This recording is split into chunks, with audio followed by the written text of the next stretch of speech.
अन्य आरोपी जो इनके साथ में थे, जो उस दूसरा लाहौर षड्यंत्र मुकदमे में थे, उनको अंडमान निकोबार की सेलुलर जेल की काले पानी की सजा के अंदर भेज दिया गया, जिसकी कहानियां सुनकर रूह कांप जाए। और पुनः उन लोगों ने जेल में कैदियों के प्रति की जाने वाले दुर्व्यवहार के खिलाफ भूख हड़ताल की। एक बार फिर से उसी तरीके से उनको दूध वगैरह पिलाने की, लिक्विड देने की कोशिश की गई। बाकी लोग मेरी तरह कोई दुबले पतले थे तो अंग्रेज जबरदस्ती पकड़ पकड़ा के उनको दे दिया करते थे। महावीर सिंह फिर हट्टा कट्टा था, इसलिए मानता नहीं था, इसलिए एक बार उसको 4, 5, 10 लोगों ने जबरदस्ती पकड़ के जमीन पे लिटा के उसके नाक के अंदर पाइप डाली गई। गलती से वो पाइप आहार नली की जगह श्वास नली के अंदर चली गई। फेफड़ों में दूध भर गया वो चिल्लाता रहा, लेकिन लगा कि नाटक कर रहा है, यूं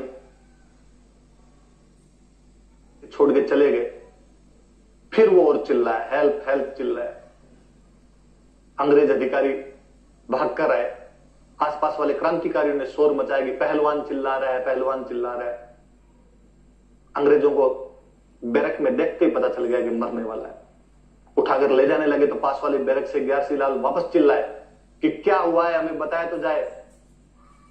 तब पहलवान ने एक बार थोड़ी सी आंखें खोली और कहा, अच्छा चलता हूं, दुआओं में याद रखना।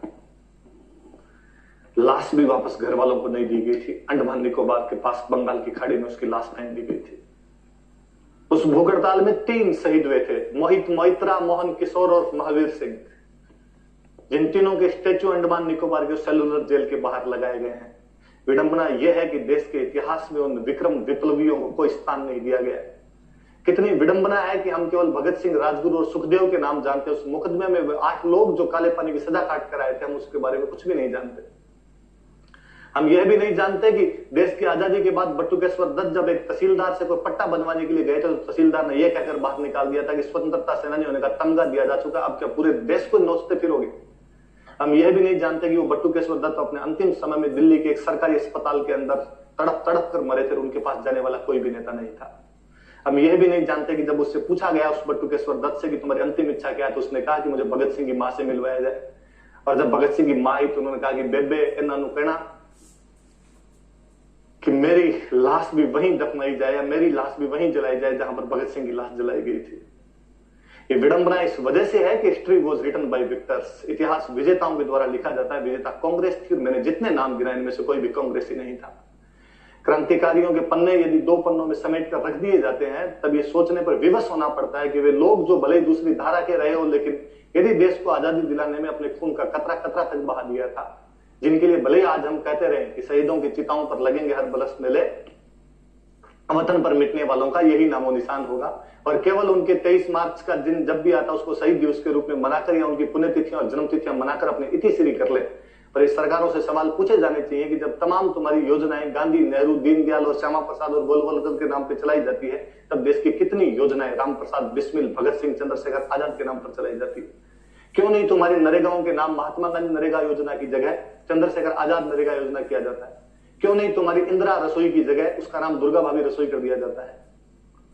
क्योंकि ये सवाल हम कोई पूछते नहीं है, हम केवल जब इतिहास पढ़ते हैं तब ये सवाल उठाते हैं। हम वोट देते समय इन बातों की कभी अपेक्षा नहीं करते, इसलिए सरकारों पर दबाव नहीं बनता और वैसे कोई काम नहीं करती।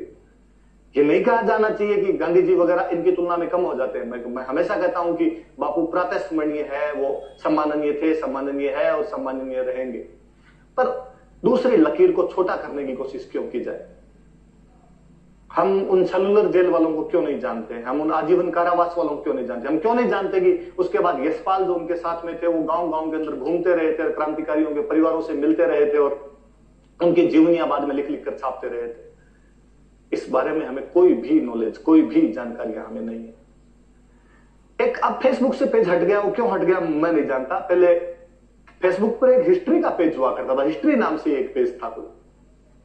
उस पेज ने एक दिन एक कहानी लिखी और उसने कहानी लिखी 16 सितंबर था उस दिन, मुझे आज भी याद है। 16 सितंबर था, ओजोन दिवस मनाते हैं हम, वो था। उसने कहानी लिखी लाहौर षड्यंत्र केस पर और उसने लिखा कि किस प्रकार केवल जो 3 लोग फांसी लगे थे उनके नाम हम याद करते हैं, 8 लोगों के नाम भुला दिए गए क्योंकि सरकारों ने उनके नाम किताबों में नहीं छापे। और उन्होंने लिखा कि उनमें से एक जो महावीर सिंह था, जिसने भगत सिंह को भागने में सर्वाधिक सहायता की थी, जिसके घर पर भगत सिंह शाहजहांपुर यूपी में लंबे समय तक रहे थे, वो बाद में अंडमान निकोबार की सेलुलर जेल के अंदर भूख हड़ताल के दौरान जिस प्रकार जतिन दास शहीद हुए थे, वो भी शहीद हो गया था, जिसके साथ 2 और बंदे मोहित मोहित्रो और मोहन किशोर भी थे, जिनकी स्टेच्यू आज भी सेलुलर जेल के अंदर लगाई हुई है। उसका जन्मदिन है। मैंने भी पहली बार ही पढ़ा कि यार ऐसा ऐसा कोई क्रांतिकारी भी था, उसका जन्मदिन है। सामान्य सी बात, ऐसी खूब सारी चीजें आती हैं, हम पढ़ते हैं, पढ़ के भूल जाते हैं। पर उसकी अंतिम लाइन बड़ी जोरदार सी थी, और उसके अंतिम लाइन के अंदर लिखा हुआ था कि उस महावीर सिंह के पोते असीम सिंह अब जयपुर के मालवीय नगर में रहते हैं। ये चौंकाने वाली बात थी कि मैं उस समय जयपुर के मालवीय नगर के अंदर रह रहा था, और मुझे लगा कि यार किसी क्रांतिकारी का परिवार मालवीय नगर के अंदर रहता है, अपने उसके बारे में जानते ही नहीं। कैसे जाना जाए, इसके ऊपर तो इतनी जानकारी। गूगल सर्च मारा मैंने, असीम सिंह मालवीय नगर लिखा तो उनकी दुकान का नाम आया, फोन नंबर आया नीचे, कॉल किया, असीम जी बोल रहे हो? जी। महावीर सिंह के पोते हो? जी। हम मिलना चाहते हैं आपसे क्योंकि आज महावीर सिंह जी का बर्थडे है, हम बात करना चाहते हैं आपसे। बंदे ने कहा शाम को घर आ जाना। घर का जब एड्रेस बताया, पैरों तले जमीन खिसकने वाली जमीन थी। एक बात थी कि मैं सड़क के इस तरफ रहता था, उनका घर सड़क के उस तरफ था, महज 3 मकान इधर और 3 मकान उधर की दूरी।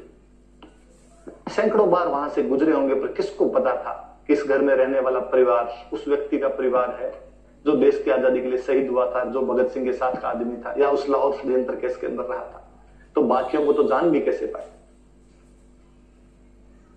मैं आसपास में जो भी स्प्रिंग बोर्ड के स्टूडेंट रहते थे, मैं जिनको जानता था, उनको मैंने कॉल किया, आओ यार। मुझे लगा यार 5, 7, 10 आदमी तो जाए, अगले को थोड़ा यूं फील हो कि हाँ यार वाकई रेस्पेक्ट करने के लिए आए हैं ये लोग। हम सब प्लानिंग करके गए। पहले हम केवल जाने वाले थे क्योंकि स्टूडेंट ने कहा सर ऐसे तो नहीं जाना चाहिए, बुके वुके तो ले ही लेना चाहिए, उनका बर्थडे था तो बुके खरीद के लाए। किसी और ने कहा कि सर वो सोल और ढाकरा अभिवादन करते हैं, उस टाइप का भी थोड़ा कुछ हो जाना चाहिए, सोल लेके आए। हम सब आपस में बातचीत करके गए कि यार इतना बड़ा आदमी उस क्रांतिकारी का पोता है तो उसके पास टाइम नहीं होगा, इसलिए अपने 15 मिनट में क्या क्या बातें पूछनी है, क्या क्या बातें बोलनी है, तुम क्या बोलोगे, तुम क्या बोलोगे, तमाम चीजें तय करके गए। हमें लगा कि यार उस आदमी के पास पता नहीं कितने लोग आते होंगे, आके ये सेम बातें पूछते होंगे, इसलिए व्यक्ति बोर हो गया होगा बताते बताते। अपने को नहीं पता था, दुनिया तो जानती होगी। हम गए तो इस बात का और बड़ा अचंभा था कि उस व्यक्ति ने हमें 2.5 घंटे बिठा कर रखा। हम ही गए थे, बाकी कोई नहीं आता। आस पड़ोसियों को भी पता ही नहीं कि वो है। मैंने कहा उनको कि आप प्रयास क्यों नहीं करते। कहा कि एक बार मैं जयपुर के मेयर से मिला था और मैंने ये बताया भी था, उन्होंने मुझे आश्वासन भी दिया था और कहा था कि आपके जो घर वाली रोड है उसका नाम महावीर सिंह रोड कर दिया जाएगा, पर उन्होंने नहीं किया। बार बार जाकर मुझे ये कहने में कि मैं उनका पोता हूं और उनके नाम पे रोड की जाए, मुझे लगता है उनकी आत्मा दुख पाती होगी। उन्होंने नाम करने के लिए सब नहीं किया था। और अड़ोसी पड़ोसी कुछ तो जानते हैं, बाकी को अब मैं चला के थोड़ी बताऊंगी मैं उनका पोता। उन्होंने अपनी जिंदगी के अंदर जो किया वो हमारे लिए हमेशा सम्माननीय रहेंगे, हमारे लिए नहीं पूरे देश के लिए रहेंगे, पर अब हमारी तो जिंदगी जो है वैसे चल गई। मैंने पूछा कि जयपुर आने क्या कारण रहा, तो उन्होंने कहा कि मैं उनका रियल पोता नहीं, उन्होंने तो शादी नहीं की थी, उनके जो भाई थे मैं उनका पोता हूं। और जब भगत सिंह लंबे समय तक हमारे घर पर फरारी के दौरान रुके थे, कालांतर में जब भगत सिंह और मेरे दादाजी दोनों वहां से निकल गए तो पुलिस को जब पता चला तो पुलिस ने छापे मारने शुरू किए। तो मेरे दादाजी को लगा कि यहाँ पार नहीं पड़ेगी, तो मेरे दादाजी जयपुर आ गए, क्योंकि जयपुर भारत का हिस्सा नहीं हुआ करता था, यहाँ पे राजाओं का राज था। और यहाँ के वनस्थली विद्यापीठ में जो हीरालाल शास्त्री वाली थी उसमें नौकरी कर ली थी। बाद मेरे पापा भी यही नौकरी लग गए और अब मैं मेरा बिजनेस यहाँ पर चलाता हूँ, वाइफ मेरा स्कूल चलाती है यहाँ पे। उन्होंने हमें कहा कि जब भगत सिंह शाहजहांपुर में हमारे घर पर रहे थे, भगत सिंह का सामान एक संदूक के अंदर था। उन्होंने हमें वो संदूक दिखाई कि वही संदूक है जिसके अंदर भगत सिंह का सामान रखा हुआ था। उन्होंने और बताया कि भगत सिंह बहुत रिच फैमिली से थे, बहुत पैसे वाले थे, जमींदार थे, वहां के लंबरदार थे पंजाब के। कि अजीत सिंह जी 1907 में जब जेल से रिहा करवाए गए थे तब शायद 50,000 रुपया मुचलका उनके लिए भरा गया था। आप सोचिए 1907 में 50,000 की क्या वैल्यू रही होगी। और भगत सिंह के पिताजी तो यह तक चाहते थे कि भगत सिंह को भी बाकायदा पैसे देके जमानत करवा ली जाए, लेकिन भगत सिंह ने मना कर दिया था कि नहीं बापू। इवन चंद्रशेखर आजाद तो ये चाहते थे कि जब भगत सिंह को कोर्ट से जेल ले जाया जाता है, जेल से कोर्ट ले जाया जाता है, तो बीच में पुलिस पर हमला करके भगत सिंह को छुड़वा लिया जाए। लेकिन चंद्रशेखर आजाद को भगत सिंह ने इसके लिए भी आगाह कर दिया था कि पंडित जी कुर्बानी बर्बाद हो जाएगी, लोग गुंडे और चबन्नों से अधिक कुछ नहीं समझेंगे, इसलिए प्लीज ऐसा मत करना, आप बाकी लोग संगठन संभालिए, हमारा समय आ गया था। हम बलिदान से ही अब देश के युवाओं को यदि जागृत कर पाएंगे तो अच्छा तरीका है, हम बलिदान देंगे, किसी ना किसी को तो ये देना पड़ेगा, हम देंगे। दिल से ना निकलेगी मरकर भी वतन उल्फत, हमारी मिट्टी से भी खुशबू वतन आएगी। मर भी गए तो हमारी मिट्टी से भी वो खुशबू तो चारों तरफ रहेगी, इसलिए प्लीज ये मत करो। तो इतने पैसे वाले थे तो भगत सिंह की जो मम्मी थे विद्या देवी, उनकी जब शादी हुई थी तो उनके पीहर वालों ने उनको 4 बड़े बड़े संदूक दहेज के अंदर दिए थे। पहले वो पेटी आती थी, पेटी लो वाली जो पेटी आती थी अपने, एक एक मिलती है घरों में, वो पैसे वाले थे तो उनकी मम्मी 4 लाई थी।